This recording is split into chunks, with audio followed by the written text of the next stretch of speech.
તો શામળાજી નજીક બોર્ડર વિસ્તારમાં બુટલેગરો બેફામ બન્યા છે। એલસીબીની ગાડી જોઈને પૂરપાટ ઝડપે પોતાની ગાડી બુટલેગરોએ દોડાવી હતી।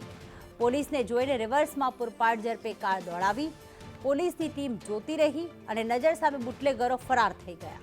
અંધારામાં બુટલેગર પૂરપાટ ઝડપે કાર સાથે ફરાર થઈ ગયા છે। તો પોલીસની ગાડી જોઈને આ ગાડીને રિવર્સ પૂરપાટ ઝડપે દોડાવી હતી અને જોતજોતામાં અંધારાનો લાભ લઈને અને બુટલેગરો ફરાર થઈ ગયા હતા।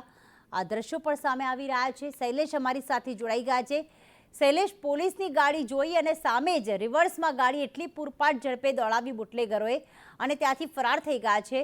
શું વિગતો સામે આવી? કેટલા બુટલેગરો ગાડીની અંદર હતા?